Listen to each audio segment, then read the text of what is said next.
ግንቦት 24 ቀን 2018 ዓመተ ምህረት ያገዛዙን የስሙላ ምርጫና የህዝባችን የህልውና ትግል ወቅታዊ ሁኔታ አስመልክቶ ከአማራ ፋኖ ብሔራዊ ንቅናቄ የተሰጠ መግለጫ። በኢትዮጵያ ፖለቲካ ታሪክ ውስጥ የጎላ ድርሻ ያለው የአማራ ህዝብ በየዘመናቱ የተነሱን ውጫዊ ጠላቶች በመፋለምና ድል በማድረግ የኢትዮጵያን ብዝሃነት እንዳላከበረና እንዳላነበረ ሀገርን ከነልዩ ልዩ ጌጦቿ እንዳላቆመ ሁሉ የውጭ ጠላት ከውስጥ ወደረኞች ጋር በመቀናጀት በከፈተበት የግማሽ ምዕት ዓመት በላይ ስነ ልቦናና የአካል ጦርነት ህልውናው አደጋ ላይ መውደቁ ይታወቃል። በተለይም ካለፉት 3 ዓመታት ወዲህ ይፋዊ የዘር ማጥፋት ጦርነት በአብይ አህመድና ቡድኑ ታውጆበት ጠላቱን በመመከት አስደናቂ ታሪክ በመጻፍ ላይ ነው። በመንግስትነት ስም ስልጣን የተቆናጠጠው የቀውስና የእልቂት አገዛዝ በህዝብ ድጋፍ ያገኘውን ቅቡልነት በክደት አሽቀንጥሮ ከጣለ በኋላ በምርጫ ስም ስልጣኑን ለማራዘም ሲንደፋደፍ መቆየቱም እንዲሁ ይታወቃል። መላው አማራና የኦሮሞ ህዝብ አገዛዙ በፈጠረው ጦርነት በሚቃጠሉበት በዚህ ወቅት የትግራይን ህዝብ መሰረታዊ ፍላጎት ኮልኩሎ ጉሮሮውን ይዞ በሚያስጨንቅበት የሲዳማ፣ ቤኒሻንጉልና ጉሙዝ፣ አፋርና ጋምቤላ እንዲሁም ሌሎች ኢትዮጵያዊ ወገኖች ታፍነው በሚሰቃዩበት በዚህ ወቅት ምርጫን ለማድረግ አይደለም ለማሰብ በማይቻልበት ሁኔታ የምርጫ ግርግር በመጀመር ህዝቡንና ዓለም አቀፍ ማህበረሰቡን ለማደናገር ሞክሯል። ይህንንም በመረዳት ድርጅታችን የአማራ ፋኖ ብሔራዊ ንቅናቄ መጋቢት 6 ቀን 2018 ዓ.ም በብልጽግና የደም ድግስ ላይ የማይናወጽ አቋም ያለው መሆኑን ከማሳወቁም ባሻገር አገዛዙ ተጨማሪ የእልቂት ዘመንን የሚያዋልድበት ፖለቲካዊ ክንውን እንዳይኖር የተደራጀ ስራ ሲሰራ ቆይቷል። በዚህም መላው ህዝብ በነቂስ በመውጣት ምርጫ የሚባል ነገር እንደሌለ ከምርጫ በፊት ያገዛዙ ሰራዊት በህዝብ ላይ የከፈተውን ወረራና የዘር ማጥፋት ጦርነት እንዲያቆም ጠይቋል። በርካታ ፓርቲዎች፣ የፓርቲ አመራሮች፣ የዲሞክራሲና የሰብአዊ መብት ተቋማትም ተመሳሳይ አቋም ወስደዋል። በተለያዩ ቦታዎች ይደረጉ የነበሩ የምርጫ አስፈጻሚዎች፣ የታዛቢዎች፣ የምርጫ ቦርድ ሰዎች ከምርጫ ጋር የተያዙ እንቅስቃሴዎችና የምርጫ ቁሳቁሶች እንቅስቃሴም መካሄድ ሳይችል ቀርቷል። ይህ ይሳካ ዘንድም ድርጅታችን አፋብን የአብይ አህመድ አገዛዝ ይህንን የስሙላ ምርጫ ለማካሄድ የፈለገው ለዲሞክራሲ ስርዓት ግንባታ ሳይሆን በህዝባችን ላይ ለሚፈጸመው የጅምላ ጭፍጨፋና ማፈናቀል የመግደያ ሰርቲፊኬት ለማግኘት መሆኑን በዚህ የደም ድግስ ላይ የሚሳተፉ አካላት ሁሉ ከአገዛዙ ጋር እኩል ተጠያቂ እንደሆኑና ንቅናቄያችንም አስፈላጊውን እርምጃ እንደሚወስድ አስቀድሞ ማሳወቁ ትልቅ አስተዋጽኦ ነበር።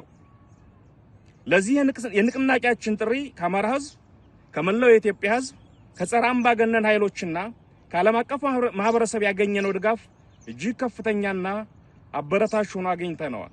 ይህ ለትግላችን የታየው አጋርነት አገዛዙ በብቸኝነት ተገሎ ለመውደቅ መቃረቡን የሚያሳይ ትልቅ ማሳያ ነው። ዛሬ ላይ አገዛዙን ምርጫ ተጠቅሞ ለማግኘት ያለመውን የመግደያ ሰርቲፊኬትና ዓለም አቀፍ ቅቡልነት በህዝባችንና በሰራዊታችን ብርቱ ተጋድሎ የመግደያ ሰርቲፊኬቱን ቀዳደን የፈለገውን ፍቃድ እንዳያገኝ ማድረጋችንን በሙሉ ልብና በኩራት ለህዝባችን እናበስራለን። ምርጫ ተብዬ አገዛዙ ድራማ ሙሉ በሙሉ ከሽፏል። የህዝባችን ነቅቶ መጠበቅና የፋኖ ብርቱ ክንድ አገዛዙ ያቀደውን የፖለቲካ ትርፍ መናስ ቀርቶታል። በህዝባችን ጽኑ ተጋድሎና በፋኖ ክንድ ጥንካሬ አገዛዙ የፈለገውን የፖለቲካ ቅቡልነት ሳያገኝ ቀርቶ ከፀሐይ በታች እርቃኑን አቁመነዋል። አብይ አህመድ ይህንን ምርጫ ተጠቅሞ ባለም ፊት ተመርጫለሁ የሚል የሐሰት ካባ ለመልበስ የነበረው ተስፋ በኗል። ይህ ድል የትግላችንን የበላይነት ያረጋገጠ ሆኖት ሆኗል። ይህ ስለመሆኑም ባለፉት ጥቂት ቀናት ብቻ በመላው ዓለም ከፍተኛ ተሰሚነት ባላቸው ዓለም አቀፍ ሚዲያዎችና የሰብአዊ መብት ተቆርቋሪ ድርጅቶች የወጡት መግለጫዎች ማረጋገጫዎች ናቸው። የተከናወነው የምርጫ ቲያትር እጅግ አስቂኝና ለወደፊቱ ትውልድ የፖለቲካ ውድቀትና የስሙላ ምርጫ ምን እንደሚመስል ለማስተማሪያነት የሚያገለግል ተጨማሪ ክስተት ሆኖ ያልፏል። ድምጽ መስጠቱም ሆነ ውጤቱ አስቀድሞ በቤተ መንግስት ተጠናቆ የቀረበ መሆኑን ህዝብ ብቻ ሳይሆን ያገዛዙ ካድሬዎች እንኳን ሳይቀሩ በሚገባ እንዲረዱት ተደርጓል። ንቅናቄያችን በፈጠረው የፖለቲካ ጫና ምክንያት ያገዛዙ መዋቅር ውስጥ ያሉት ግለሰቦች እንኳን በስርዓቱ ላይ እምነት እንዲያጡና የውስጥ መከፋፈል እንዲፈጠር ሆኗል። ይህ የሚያሳየው አገዛዙ ከውጭ ብቻ ሳይሆን ከውስጥም እየፈረሰ መሆኑን ነው። ትግላችን አሁን ወሳኝ ምዕራፍ ላይ ይገኛል። አምባገነኑና ደመጣጩን አገዛዝ ለአንዴና ለመጨረሻ ጊዜ ከመንበሩ አስወግደን የህዝባችንን ህልውና ዋስትና የምናረጋግጥበት ጊዜ ቀርቧል። ስለሆነም መላው የአማራ ህዝብና የኢትዮጵያ ወዳጆች የጀመራችሁትን ድጋፍ አጠናክራችሁ እንድትቀጥሉ በየአቅጣጫው የምትገኙ የጸረ አገዛዝ ኃይሎች በጋራ እንድንቆም የአገዛዙ ጸጥታ መዋቅር ውስጥ ያላችሁ ወገኖችም ከህዝባችሁ ጎን በመቆም የውድቀቱ ተባባሪ እንድትሆኑ ጥሪያችንን እናቀርባለን። በመጨረሻም ከግንቦት 21 ቀን 2018 ዓ.ም ጀምሮ ተፈጻሚ የተደረገው የተሽከርካሪ እንቅስቃሴ ገደብና የጥንቃቄ መመሪያ በመጠናቀቁ ከነገ ግንቦት 25 ቀን 2018 ዓ.ም ጀምሮ መደበኛ እንቅስቃሴዎች እንዲቀጥሉ የተፈቀደ መሆኑን እናሳውቃለን። ድል ለአማራ ህዝብ፣ ክፋት ለማንም፣ በጎነት ለሁሉም። አዲስ ትውልድ፣ አዲስ አስተሳሰብ፣ አዲስ ተስፋ። ህልውናችን በተባበረ ክንዳችን። አርበኛ ዘመነ ካሴ፣ የአማራ ፋኖ ብሔራዊ ንቅናቄ ሊቀመንበር። አመሰግናለሁ።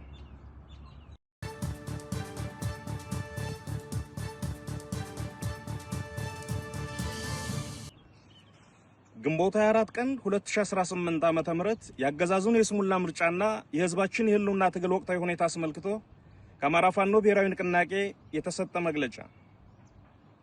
በኢትዮጵያ የፖለቲካ ታሪክ ውስጥ የጎላ ድርሻ ያለው የአማራ ህዝብ በየዘመናቱ የተነሱን ውጫዊ ጠላቶች በመፋለምና ድል በማድረግ የኢትዮጵያን ብዝሃነት እንዳላከበረና እንዳላነበረ፣ ሀገርን ከነልዩ ልዩ ጌጦቿ እንዳላቆመ ሁሉ የውጭ ጠላት ከውስጥ ወደረኞች ጋር በመቀናጀት በከፈተበት የግማሽ ምዕት ዓመት በላይ ስነ ልቦናና የአካል ጦርነት ህልውናው አደጋ ላይ መውደቁ ይታወቃል። በተለይም ካለፉት 3 ዓመታት ወዲህ ይፋዊ የዘር ማጥፋት ጦርነት በአብይ አህመድና ቡድኑ ታውጆበት ጠላቱን በመመከት አስደናቂ ታሪክ በመጻፍ ላይ ነው። በመንግስትነት ስም ስልጣን የተቆናጠጠው የቀውስና የእልቂት አገዛዝ በህዝብ ድጋፍ ያገኘውን ቅቡልነት በክደት አሽቀንጥሮ ከጣለ በኋላ በምርጫ ስም ስልጣኑን ለማራዘም ሲንደፋደፍ መቆየቱም እንዲሁ ይታወቃል። መላው አማራና የኦሮሞ ህዝብ አገዛዙ በፈጠረው ጦርነት በሚቃጠሉበት በዚህ ወቅት የትግራይን ህዝብ መሰረታዊ ፍላጎት ኮልኩሎ ጉሮሮውን ይዞ በሚያስጨንቅበት፣ የሲዳማ፣ ቤኒሻንጉልና ጉሙዝ፣ አፋርና ጋምቤላ እንዲሁም ሌሎች ኢትዮጵያዊ ወገኖች ታፍነው በሚሰቃዩበት በዚህ ወቅት ምርጫን ለማድረግ አይደለም ለማሰብ በማይቻልበት ሁኔታ የምርጫ ግርግር በመጀመር ህዝቡንና ዓለም አቀፍ ማህበረሰቡን ለማደናገር ሞክሯል። ይህንንም በመረዳት ድርጅታችን የአማራ ፋኖ ብሔራዊ ንቅናቄ መጋቢት 6 ቀን 2018 ዓ.ም በብልጽግና የደም ድግስ ላይ የማይናወጽ አቋም ያለው መሆኑን ከማሳወቁም ባሻገር አገዛዙ ተጨማሪ የእልቂት ዘመንን የሚያዋልድበት ፖለቲካዊ ክንውን እንዳይኖር የተደራጀ ስራ ሲሰራ ቆይቷል። በዚህም መላው ህዝብ በነቂስ በመውጣት ምርጫ የሚባል ነገር እንደሌለ፣ ከምርጫ በፊት ያገዛዙ ሰራዊት በህዝብ ላይ የከፈተውን ወረራና የዘር ማጥፋት ጦርነት እንዲያቆም ጠይቋል። በርካታ ፓርቲዎች፣ የፓርቲ አመራሮች፣ የዲሞክራሲና የሰብአዊ መብት ተቋማትም ተመሳሳይ አቋም ወስደዋል። በተለያዩ ቦታዎች ይደረጉ የነበሩ የምርጫ አስፈጻሚዎች፣ የታዛቢዎች፣ የምርጫ ቦርድ ሰዎች ከምርጫ ጋር የተያዙ እንቅስቃሴዎችና የምርጫ ቁሳቁሶች እንቅስቃሴም መካሄድ ሳይችል ቀርቷል። ይህ ይሳካ ዘንድም ድርጅታችን አፋብን የአብይ አህመድ አገዛዝ ይህንን የስሙላ ምርጫ ለማካሄድ የፈለገው ለዲሞክራሲ ስርዓት ግንባታ ሳይሆን በህዝባችን ላይ ለሚፈጸመው የጅምላ ጭፍጨፋና ማፈናቀል የመግደያ ሰርቲፊኬት ለማግኘት መሆኑን በዚህ የደም ድግስ ላይ የሚሳተፉ አካላት ሁሉ ከአገዛዙ ጋር እኩል ተጠያቂ እንደሆኑና ንቅናቄያችንም አስፈላጊውን እርምጃ እንደሚወስድ አስቀድሞ ማሳወቁ ትልቅ አስተዋጽኦ ነበረው። ለዚህ የንቅናቄያችን ጥሪ ከአማራ ህዝብ፣ ከመላው የኢትዮጵያ ህዝብ፣ ከጸረ አምባገነን ኃይሎችና ከዓለም አቀፍ ማህበረሰብ ያገኘነው ድጋፍ እጅግ ከፍተኛና አበረታች ሆኖ አግኝተነዋል። ይህ ለትግላችን የታየው አጋርነት አገዛዙ በብቸኝነት ተገሎ ለመውደቅ መቃረቡን የሚያሳይ ትልቅ ማሳያ ነው።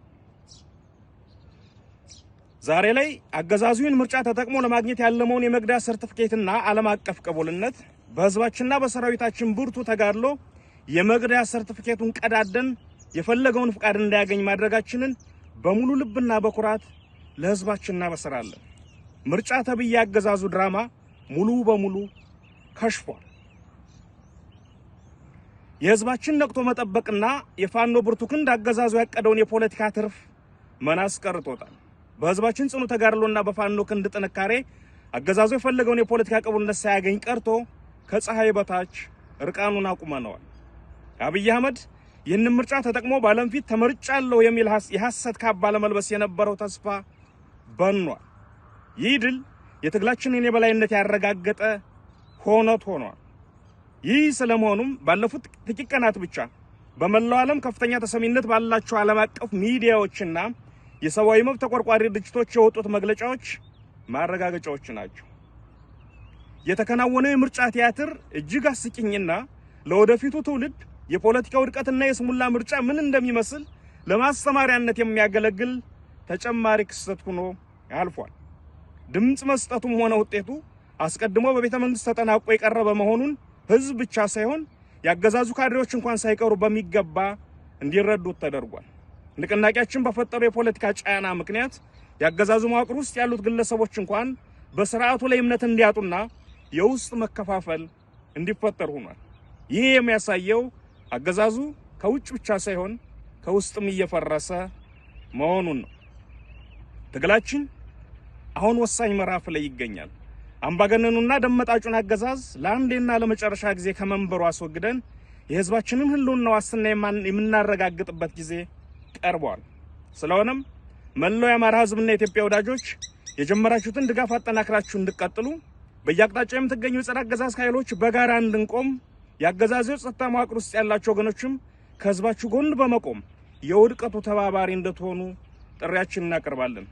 በመጨረሻም ከግንቦት 21 ቀን 2018 ዓ.ም ጀምሮ ተፈጻሚ የተደረገው የተሽከርካሪ እንቅስቃሴ ገደብና የጥንቃቄ መመሪያ በመጠናቀቁ ከነገ ግንቦት 25 ቀን 2018 ዓ.ም ጀምሮ መደበኛ እንቅስቃሴዎች እንዲቀጥሉ የተፈቀደ መሆኑን እናሳውቃለን። ድል ለአማራ ህዝብ፣ ክፋት ለማንም፣ በጎነት ለሁሉም። አዲስ ትውልድ፣ አዲስ አስተሳሰብ፣ አዲስ ተስፋ። ህልውናችን በተባበረ ክንዳችን። አርበኛ ዘመነ ካሴ፣ የአማራ ፋኖ ብሔራዊ ንቅናቄ ሊቀመንበር። አመሰግናለሁ።